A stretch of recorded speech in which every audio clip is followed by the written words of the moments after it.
प्रिय छात्रों, आज के प्रैक्टिस सेट में मैं आप लोगों को एक नया प्रैक्टिस सेट लेकर के आया हूँ। क्वेश्चन का कलेक्शन करके लाया हूँ और थोड़ा सा आप लोग इस पे मैं एक चीज़ और आप लोगों को गौर कराना चाहता हूँ कि जो भी क्वेश्चन मैं आप लोगों के सामने प्रैक्टिस के रूप में सॉल्व कराता हूँ, उसके साथ साथ जो भी मैं व्याख्या आप लोगों को देता हूँ, उस व्याख्या को भी आप लोग विशेष रूप से ध्यान में रखिएगा, क्योंकि जो भी क्वेश्चन होता है उस क्वेश्चन से संबंधित कुछ और भी प्रश्न बनने की संभावना रहती है, जिसको कि मैं व्याख्या के रूप में उस क्वेश्चन से रिलेटेड कर देता हूं। तो आप लोग व्याख्या पर भी ज़रूर फोकस डालिएगा। अब आते हैं क्वेश्चन नंबर 1, और ये क्वेश्चन नंबर 1 में ये है कि चोल अभिलेखों के अनुसार जैन सभाओं को दान में दिए जाने वाली भूमि को क्या कहा जाता था। तो आंसर हो जाएगा पल्ली छद्दानम। और इसी पल्ली छद्दानम के माध्यम से जैन सभाओं को जो भी दान में भूमि दी जाती थी उसे पल्ली छद्दानम के नाम से जाना जाता था। अब आते हैं क्वेश्चन नंबर 2 पे, और क्वेश्चन नंबर 2 ये है कि दिल्ली में अलाउद्दीन खिलजी के शासनकाल की अवधि क्या थी। तो ये आपका आंसर हो जाएगा ए 1296 से 1316। अब ये जो दिल्ली सल्तनत है, इस दिल्ली सल्तनत का जो काल निर्धारित किया गया है वो आपका 1206 ईस्वी से लेकर के 1206 से 1526 ईस्वी के मध्य आपका दिल्ली सल्तनत का काल माना जाता है। और इसी दिल्ली सल्तनत पर 5 अलग अलग वंशों के द्वारा शासन किया गया, और उस 5 अलग अलग वंशों में आपका जो ये क्वेश्चन पूछा है कि अलाउद्दीन खिलजी के शासनकाल की अवधि क्या थी, तो आंसर आपका हो जाएगा ए 1296 से 1316। और उसके बाद से आपका तीसरा क्वेश्चन कि पाल साम्राज्य भारत के किस हिस्से से संबंधित है। तो इसका आंसर हो जाएगा आपका बी पूर्वी। और ये जो पाल साम्राज्य है इसका जो है पूर्वी हिस्से से इसका संबंध था। पूर्वी क्षेत्र में ये अपना शासन व्यवस्था फैलाया हुआ था। और इस पाल वंश का संस्थापक कौन था, ये भी क्वेश्चन आपकी परीक्षाओं में आता है। तो पाल वंश का संस्थापक आपका गोपाल हुआ, और इस पाल वंश की जो राजधानी हुआ करती थी वो मुंगेर हुआ करती थी। अब आते हैं क्वेश्चन नंबर 4, खिज्र खां निम्नलिखित में किस राजवंश से संबंधित था। तो खिज्र खां जो था वो सैयद वंश से संबंधित था। और इसी सैयद वंश का जो शासनकाल स्टार्ट होता है दिल्ली सल्तनत पे, वो आपका 1414 से लेकर के आपका 1451 ईस्वी तक, 1414 से 1451 ईस्वी तक सैयद वंश के शासकों का शासन रहा। और इस सैयद वंश का जो संस्थापक हुआ था वो आपका खिज्र खां था। अब आते हैं क्वेश्चन नंबर 5, और क्वेश्चन नंबर 5 ये है कि बौद्धों के लिए उत्तर प्रदेश में स्थित सारनाथ क्यों महत्वपूर्ण है। तो इसका आंसर हो जाएगा आपका ज्ञान प्राप्त करने के पश्चात महात्मा बुद्ध ने यहाँ अपना पहला उपदेश दिया था। तो इस तरीके से, जैसे कि ये आपका ऑप्शन दिया है कि बुद्ध ने सारनाथ में ज्ञान प्राप्त किया था, ये ऑप्शन आपका गलत है। और उसके बाद से बुद्ध का जन्म सारनाथ में हुआ था। सारनाथ में इनका जन्म न होकर के कपिलवस्तु में हुआ था। और ये जो ज्ञान प्राप्ति किए थे ये सारनाथ में न प्राप्त करके ये बोध गया में किए थे। और सारनाथ में महापरिनिर्वाण प्राप्त हुआ। इनका जो था सारनाथ में इनका देहांत न होकर के इनका देहांत कुशीनगर में हुआ, और उसी मृत्यु की घटना को महापरिनिर्वाण के नाम से जाना जाता है। जबकि डी ऑप्शन आपका है कि ज्ञान प्राप्त करने के पश्चात महात्मा बुद्ध ने अपना पहला उपदेश यहीं पर दिया था। तो आंसर क्या हो जाएगा डी। और इसी जब इन्होंने अपना पहला उपदेश दिया था सारनाथ में, तो इसी उपदेश की घटना को धर्म चक्र प्रवर्तन के नाम से जाना जाता है। इसमें आप लोग बौद्ध धर्म में ये भी देख लीजिएगा कि सबसे पहले इनका जन्म हुआ तो जन्म की घटना को क्या नाम दिया गया। उसके बाद से ज्ञान प्राप्ति, हमने वीडियो में कई बार बताया है कि ज्ञान प्राप्ति की घटना को संबोधि, और उसके बाद से पहली बार जब इन्होंने सारनाथ में अपना पहला उपदेश दिया उसे धर्म चक्र प्रवर्तन, और जब इनकी लगभग 80 वर्ष की अवस्था में मृत्यु हुई तो उस घटना को महापरिनिर्वाण के नाम से जाना जाता है। और ये कुशीनगर में इनकी मृत्यु हुई थी। क्वेश्चन नंबर 6वां कि कथन और कारण से क्वेश्चन दिया हुआ है। हालांकि इस तरीके के क्वेश्चन पीईटी में आने की संभावना कम बनती है, लेकिन फिर भी अगर जो बच्चे एसएससी वगैरह की तैयारी कर रहे हैं, इस टाइप के क्वेश्चन आपकी परीक्षाओं में पूछे जाते हैं। अब प्रारंभिक राष्ट्रीय आंदोलन की आधारभूत कमजोरी उसकी सीमित सामाजिक व्यवस्था का आधार था। उसके बाद से यह इसमें सम्मिलित होने वाले सामाजिक समूहों के संकीर्ण हितों के लिए लड़ता था। अब यहाँ पर कथन एक दे दिया, और क्या ये कथन जो है इस कारण की पुष्टि करता है, तो इसका आंसर आपका हो जाएगा, अब थोड़ा सा नीचे जाकर के ऑप्शन देखना होगा, तो ऑप्शन में ये है कि ए सही है किंतु आर गलत है। तो ए जो है आपका सही है और जो आर है वो एक तरीके से टोटली गलत है। अब आते हैं क्वेश्चन नंबर 7 पे कि मेरठ के विद्रोही सैनिकों ने किस तारीख को दिल्ली पहुंच करके दिल्ली पर अधिकार कर लिया था। तो इस तरीके से आपका आंसर हो जाएगा 12 मई 1857, और ये 10 मई 1857 को मेरठ के सिपाहियों ने विद्रोह किया, और ये मेरठ के विद्रोही सिपाही 12 मई 1857 को ये दिल्ली पहुँचे, और दिल्ली पर इन्होंने अधिकार करते हुए बहादुर शाह द्वितीय या जफ़र को अपना बादशाह या सम्राट घोषित किया था।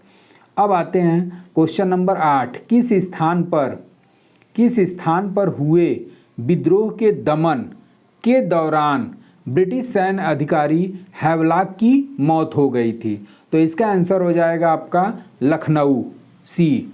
और ये 1857 का विद्रोह जब लखनऊ में हुआ था, तो उसी लखनऊ, चूँकि 1857 की क्रांति या विद्रोह अलग अलग जगहों पे अलग अलग लोगों के द्वारा किया गया, और इसी लखनऊ में विद्रोह का नेतृत्व करता बेगम हज़रत महल थी। और इसी बेगम हज़रत महल लखनऊ में जब इन्होंने विद्रोह किया, तो इस विद्रोह को दबाने के लिए, समाप्त करने के लिए आपका सैन्य अधिकारी हुआ करता था हैवलॉक, और हैवलॉक की मौत हो गई, और इसके साथ साथ हेनरी लॉरेंस की भी मृत्यु हुई थी, जो ब्रिटिश रेजिडेंट के रूप में शामिल था। तो हैवलॉक के साथ साथ आपका हेनरी लॉरेंस की भी लखनऊ में विद्रोह को दबाते समय मृत्यु हो गई। अब आते हैं क्वेश्चन नंबर 9, और क्वेश्चन नंबर 9 ये है कि निम्नलिखित में से किसने 1857 के विप्लव को प्रथम स्वतंत्रता युद्ध की संज्ञा दिया। तो आंसर हो जाएगा इसका बीडी सावरकर। और ये जो बीडी सावरकर थे, इसी बीडी सावरकर के द्वारा भारत का प्रथम स्वतंत्रता युद्ध माना था। चूँकि अधिकांश इतिहासकार इस विद्रोह को राष्ट्रीय आंदोलन या राष्ट्रीय विद्रोह मानते हैं, परंतु बीडी सावरकर, विनायक दामोदर सावरकर ने इसे भारत का प्रथम स्वतंत्रता संग्राम माना था। और इन्होंने अपनी पुस्तक भी इस पर लिखा था, जिसे the Indian war of independence 1857 के नाम से इन्होंने लिखा था। अब आते हैं क्वेश्चन नंबर 10, 1857 के विद्रोह के विषय में निम्नलिखित कथनों में से कौन सा कथन सही नहीं है? कौन सा कथन सही नहीं है? तो इसमें आपका इस विद्रोह का हर जगह शिक्षित अभिजन भारतीय द्वारा पूरे हृदय से समर्थन किया गया था। उसके बाद से दूसरा ये है कि विद्रोह में भाग लेने वाले विविध तत्व उनके ब्रिटिश शासन के लिए घृणा के द्वारा एकजुट हुए। विद्रोह में हिंदू मुस्लिम एकता की भूमिका को ब्रिटिश अधिकारियों समेत उनके द्वारा माना गया। विद्रोह दक्षिण भारत में नहीं फैला। तो इसमें एक तरीके से जो विद्रोह का प्रमुख कारण नहीं था, वो एक तरीके से आपका ये हो जाएगा कि इस विद्रोह का हर जगह शिक्षित अभिजन भारतीय द्वारा पूरे हृदय से समर्थन किया गया। ये समर्थन नहीं किया गया था, क्योंकि अगर शिक्षित लोगों के द्वारा एकजुट होकर के इस विद्रोह का संचालन किया गया होता, तो शायद ये विद्रोह असफल नहीं होता। अब आते हैं क्वेश्चन नंबर 11, पृथ्वी पथ पर सूर्य की परिक्रमा करती है। तो पृथ्वी जो है पथ पर प्रक्रिया करती है, तो किस रूप में? क्षितिज रूप में, या फिर लंब रूप में, गोलाकार, या फिर अंडाकार? तो पृथ्वी जो है अंडाकार रूप में सूर्य की परिक्रमा करती है। और ये जो परिक्रमा करती है, इसे परिक्रमा करने में 23 घंटा 56 मिनट और लगभग 4 सेकंड का समय लगता है। और ये पृथ्वी अपने अक्ष पर पश्चिम से पूरब की ओर ये घूर्णन अपना करती है या परिक्रमा करती है। अब आते हैं क्वेश्चन नंबर 12। एक संसाधन के रूप में मिट्टी के कटाव और ह्रास को मिट्टी के संबंध में प्रमुख खतरा माना जाता है। निम्नलिखित में कौन सा विकल्प मिट्टी के संरक्षण का सर्वोत्तम उपाय नहीं है? तो इसका आंसर हो जाएगा बारिश की पानी में बह जाना। और ये जो बारिश की पानी में बह जाना होता है, इसका मतलब मिट्टी के कटाव और ह्रास के संबंध में सबसे बड़ा खतरा अगर होता है तो बारिश का पानी होता है, जिससे कि मिट्टी के शक्ति में काफ़ी ज़्यादा ह्रास होता है, उसमें कमी होती है। और इसी चीज़ को मृदा अपरदन के नाम से भी जाना जाता है। अब आते हैं question number 13। Vasco D gamma एक पुर्तगाली अन्वेषक ने वर्ष में भारत की समुद्री मार्ग की खोज किया था। तो इसका आंसर हो जाएगा 1498। और ये जो 1498 है, इसके बारे में हमने आपका आधुनिक इतिहास का एक वीडियो, पहला वीडियो हमने अपलोड किया हुआ है, यूरोपियों का भारत में आगमन। और उसी में इसको हमने डिटेल बताया हुआ है कि किस तरीके से यूरोपीय जो थे वो भारत में एंट्री किए थे। और यही वास्को डी गामा अफ्रीका महाद्वीप के केप ऑफ गुड होप से हो करके भारत के प्रसिद्ध बंदरगाह कालीकट पहुंचा था। और किस सन में? तो 1498 ईस्वी में ये कालीकट बंदरगाह पर उतरा और यहाँ पर हिंदू राजा थे जमोरिन, उन्होंने इसका हार्दिक स्वागत किया। 14वां क्वेश्चन कि बगान द्वारा प्राप्त पेय फसल निम्नलिखित में कौन सी है? जूट, चाय, बाजरा, मक्का। तो चाय जो है ये बागानों द्वारा प्राप्त एक प्रमुख फसल है। और ये चाय भारत में देखते ही हैं कि भारत के अलावा विश्व स्तर पर चाय के लोग काफ़ी शौकीन हो गए हैं और इसे संसार में लोग काफ़ी ज़्यादा पसंद करते हैं। और चाय में एक क्वेश्चन ये पूछता है कि चाय में क्या पाया जाता है? तो चाय में आपका कैफीन का अंश पाया जाता है। ये साइंस से रिलेटेड क्वेश्चन आपकी परीक्षाओं में आ जाता है। अब आते हैं क्वेश्चन नंबर 15। और क्वेश्चन नंबर 15 कि कौन सी एक खरीफ फसल नहीं है? तो आपका आंसर हो जाएगा कपास। और ये कपास जो है ये खरीफ की फसल नहीं होती है और इसे सफ़ेद सोना के नाम से भी जाना जाता है। इसे सफ़ेद सोना के नाम से भी जाना जाता है। अब आते हैं क्वेश्चन नंबर 16 जो है कि निम्नलिखित में विकल्पों में भारत और चीन के बीच प्रभावी सीमा को क्या कहा जाता है? ये आपका अभी कुछ ही दिन पहले आपका 30 तारीख को आपका बिहार पीसीएस का पेपर हुआ था और उस बिहार पीसीएस के पेपर में भी ये क्वेश्चन ये पूछा था कि भारत और चीन के बीच सीमा रेखा को क्या कहते हैं? तो भारत और चीन के बीच जो सीमा रेखा का निर्धारण किया गया है उसे मैकमोहन रेखा के नाम से जाना जाता है। जबकि डुरंड रेखा जो है ये आपका अफगानिस्तान और पाकिस्तान के मध्य सीमा रेखा का निर्धारण करती है। और जो रेड क्लिफ है, रेड क्लिफ रेखा, जैसे कि रेड का मतलब खतरा, और ये जो खतरा है हमेशा भारत पाकिस्तान के मध्य दिखाई देता रहता है। तो भारत पाकिस्तान के मध्य खतरा यानी कि रेड क्लिफ रेखा दोनों देशों के मध्य खींची गई है। जबकि पाक जल डमरू मध्य जो है ये आपका भारत और श्रीलंका के मध्य स्थित है। तो इस तरीके से आपका क्वेश्चन नंबर 16 हो गया। क्वेश्चन नंबर 17 ये है कि 1937 में चेन्नई में मुथैया चिदम्बरम चेट्टियार ने निम्नलिखित बैंकों में से किस बैंक की स्थापना किया था? तो इसका आंसर हो जाएगा इंडियन ओवरसीज बैंक। और इसी इंडियन ओवरसीज बैंक की स्थापना आपका मुथैया चिदम्बरम चेट्टियार के द्वारा फरवरी 1937 में किया गया था। फरवरी 1937 में किया गया था। अब आते हैं क्वेश्चन नंबर 18 ये है कि भारत में केंद्रीय राजस्व बोर्ड अधिनियम किस वर्ष लागू हुआ? तो भारत में केंद्रीय राजस्व बोर्ड अधिनियम 1963 में लागू किया गया था।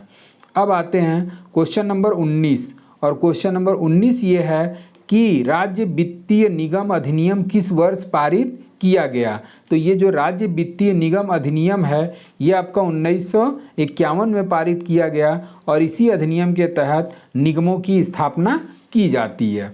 अब आते हैं क्वेश्चन नंबर 20। जीएसटी के संबंध में GSTIN का पूर्ण रूप क्या है? तो इसका आंसर हो जाएगा आपका C, goods and services tax identification number.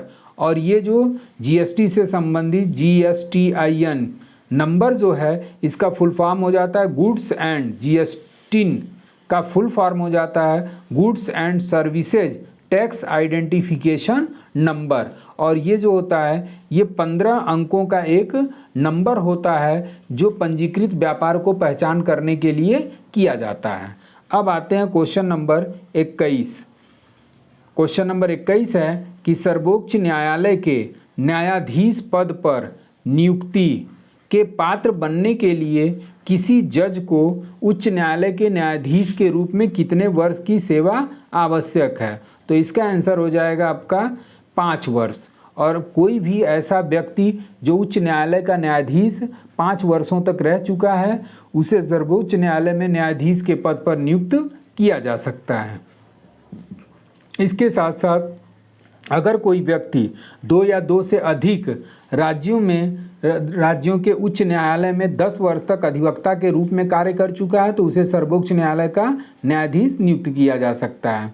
अगला क्वेश्चन कि किस समाज सुधारक और राजनेता को प्यार से बाबा साहब के नाम से जाना जाता है? तो इसका आंसर हो जाएगा आम्बेडकर।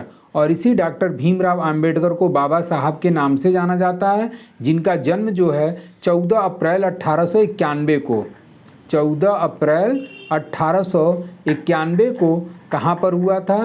तो इनका जन्म मध्य प्रदेश के माहू नामक जगह पर हुआ था। अब आते हैं क्वेश्चन नंबर 23। और क्वेश्चन नंबर 23 ये है कि किसी नए राज्य के गठन के लिए भारतीय संविधान के किस अनुसूची में संशोधन करना होगा? तो संविधान के प्रथम अनुसूची में नए राज्यों के गठन के लिए संशोधन करना होगा और इसी नए राज्यों के गठन संबंधी प्रावधान संविधान के भाग 1 के अनुच्छेद 1 से 4 तक में वर्णित किया गया है।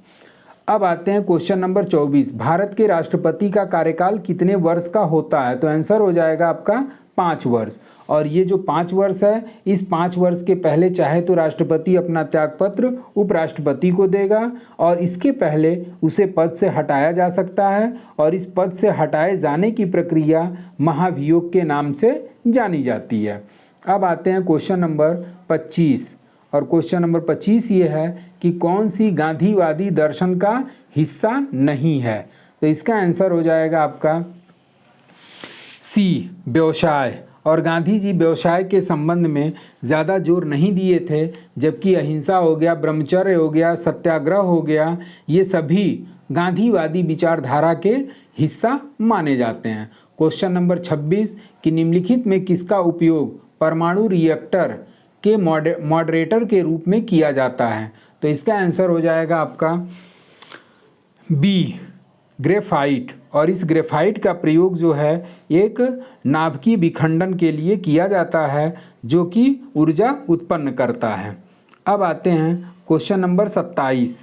निम्नलिखित में कौन सा कथन जैविक खेती के विषय में उपयुक्त नहीं है? तो इसका आंसर हो जाएगा आपका बी, वह रसायन और उर्वरकों के अधिकतम उपयोग पर आधारित कृषि है। तो जैविक खेती कृषि की वह पद्धति होती है जिसमें पर्यावरण को स्वच्छ प्राकृतिक संतुलन को कायम रखते हुए भूमि, जल एवं वायु को प्रदूषित किए बिना दीर्घकालीन उत्पादन प्राप्त किया जा सके, उसी को जैविक खेती के नाम से जाना जाता है। और वह रसायन और उर्वरकों के अधिकतम उपयोग पर आधारित कृषि मानी जाती है। अब आते हैं क्वेश्चन नंबर, तो ये उपयुक्त नहीं है। क्वेश्चन आपका थोड़ा सा एक बार फिर से ध्यान दीजिएगा कि कौन सा कथन जैविक खेती की विषय में उपयुक्त नहीं है? तो आंसर हो जाएगा रसायन और उर्वरकों के अधिकतम उपयोग पर आधारित कृषि। अब जैविक खेती या जैविक कृषि क्या होती है इसकी परिभाषा आप लोग जान लीजिए, तो इसमें से चारों ऑप्शन आपका क्लियर हो जाएगा कि कौन सा उपयुक्त नहीं है। तो तो जैविक खेती वह पद्धति होती है जिसमें पर्यावरण को स्वच्छ और संतुलन बनाए रखने के लिए तथा भूमि, जल एवं वायु को प्रदूषित किए बिना दीर्घकालीन उत्पादन किया जा सके। मतलब कि इसमें पॉल्यूशन बिल्कुल कम होता है। तो जब पॉल्यूशन कम होगा तो अगर रसायन और उर्वरकों का अधिकतम उपयोग करेंगे तो उस कंडीशन में ये जैविक खेती नहीं मानी जाएगी। अब आते हैं क्वेश्चन नंबर 28। हरित लवक युक्त मुदु तक निम्न रूप में संदर्भित किया जा सकता है। तो इसका आंसर हो जाएगा क्लोरोप्लास्ट या फिर हरित लवक। क्लोरोप्लास्ट या फिर हरित लवक। और हरित लवक युक्त मुद्दक में निम्नलिखित को संदर्भित किया जाता है। तो संदर्भित किसके रूप में किया जाएगा? तो क्लोरोप्लास्ट के रूप में संदर्भित किया जाता है हरित लवक को। और ये जो हरे रंग के लवक होते हैं जो पादाप में प्रकाश संश्लेषण में सहायक होते हैं और ये पादाप जो हैं वो आपके कोशिका द्रव्य में पाए जाते हैं। अब आते हैं क्वेश्चन नंबर 29। कृत्रिम बारिश करवाने के लिए क्लाउड सीडिंग की प्रक्रिया में बादलों के कौन से रसायन का छिड़काव किया जाता है? तो इसका आंसर हो जाएगा आपका डी, आपका सिल्वर आयोडाइड। और इसी सिल्वर आयोडाइड का प्रयोग जो है वो हम लोग कृत्रिम वर्षा कराने के लिए इसका प्रयोग करते हैं, जिसे किस नाम से जाना जाता है? तो कृत्रिम वर्षा अगर कराया जाएगा तो इसे क्लाउड सीडिंग के नाम से जाना जाता है और इसमें सिल्वर आयोडाइड नामक उसका प्रयोग किया जाता है। अब आते हैं क्वेश्चन नंबर 30। निम्नलिखित में कौन से दो जीव प्लेटीहेल्मिन्थीज फाइलम से संबंधित हैं? तो इसका आंसर होगा आपका प्लेटीहेल्मिन्थीज। और प्लेटीहेल्मिन्थीज जो होते हैं इस संघ के आने वाले जंतुओं का जो शरीर होता है वो त्रिस्तरीय होता है, परंतु इसमें देह गुहा नहीं पाई जाती। तो इस तरीके से अगर इसको परिभाषा के अनुसार देखा जाए तो इस संघ के जो भी जंतु होते हैं फीते के समान चपटे होते हैं, अग्रभाग पर चूसक या कांटे लगे होते हैं, उभयलिंगी तथा परजीवी होते हैं। तो इस टाइप का जो भी आपका इसमें ऑप्शन दिया हुआ है इसका आंसर हो जाएगा आपका 2 और 4। तो 2 में आपका फीता कृमि हो गया और 4 में आपका प्लेनेरिया हो गया। अब आते हैं क्वेश्चन नंबर 31। निम्न में किस दक्षिण एशियाई देश में सबसे अधिक जनसंख्या का घनत्व है? तो आंसर हो जाएगा आपका भारत। और इसी भारत में सर्वाधिक जनसंख्या घनत्व पाया जाता है और बाकी अन्य एशियाई देशों में भारत की अपेक्षा जनसंख्या घनत्व क्या है? कम है।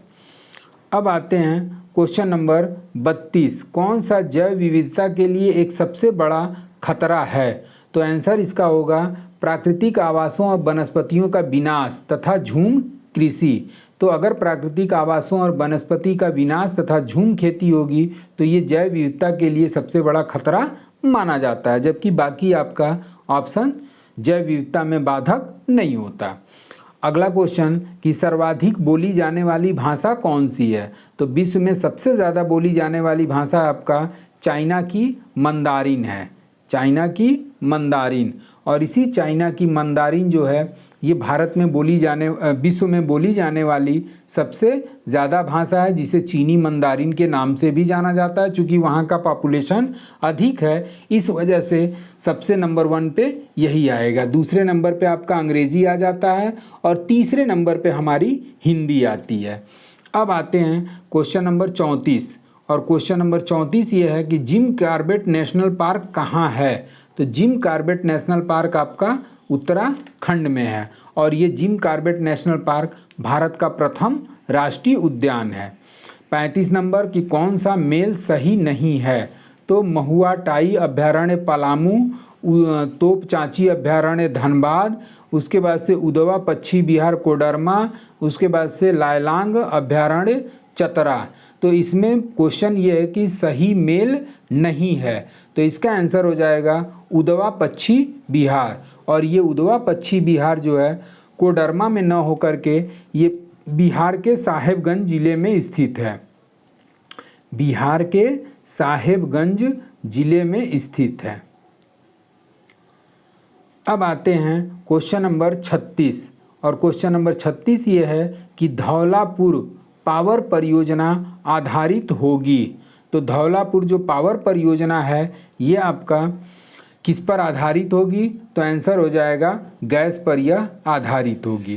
क्वेश्चन नंबर 37 कि राष्ट्रीय जल विकास एजेंसी निम्न में से कहाँ स्थापित, किस वर्ष स्थापित की गई थी? तो आंसर हो जाएगा आपका 1982 और 1982 में राष्ट्रीय जल विकास एजेंसी की स्थापना की गई थी। क्वेश्चन नंबर 38 ये है कि कौन सा राज्य उत्तर पूर्वी राज्यों के 7 बहनों का भाग नहीं है? तो 7 बहनों के भाग में आपका पश्चिम बंगाल जो है ये 7 सिस्टर्स में शामिल नहीं है, जबकि मेघालय, अरुणाचल और त्रिपुरा ये तीनों 7 बहनों के राज्य में शामिल हैं। और इस 7 बहनों का राज्य है में आपका इसका ट्रिक हो जाता है AA MMNT, AA MMNT। और ये जो AA MMNT है, A for Assam, A for Arunachal, M for Meghalaya, Mizoram, Manipur, Nagaland और त्रिपुरा, और इन्हीं तीनों को, इन्हीं 7 अल्फ़ाबेटिकल से आपका 7 बहनों का राज्य निकला और इसी 7 राज्यों को मिला करके 7 सिस्टर्स के नाम से जाना जाता है, जो उत्तर पूर्वी क्षेत्र में स्थित है। अब आते हैं क्वेश्चन नंबर आपका 39 और ये क्वेश्चन नंबर 39 जो है ये निम्नलिखित में किन राज्यों को भारत का कोहिनूर कहा जाता है? तो आंसर हो जाएगा आपका आंध्र प्रदेश, और इस आंध्र प्रदेश को भारत का कोहिनूर कहा जाता है। और इसी आंध्र प्रदेश की गोलकुंडा की खान से आपका कोहिनूर हीरा प्राप्त हुआ था, जो कि मलिक कफूर को सबसे पहले प्राप्त हुआ, और वहाँ के राजा हुआ करते थे प्रताप रुद्रदेव, और इसी प्रताप रुद्रदेव ने वह कोहिनूर हीरा मलिक कफूर को प्रदान किया था। तो इस कारण से भी ये कह सकते हैं कि आंध्र प्रदेश को भारत का हीरा के नाम से, भारत का कोहिनूर के नाम से जाना जाता है। अब आते हैं क्वेश्चन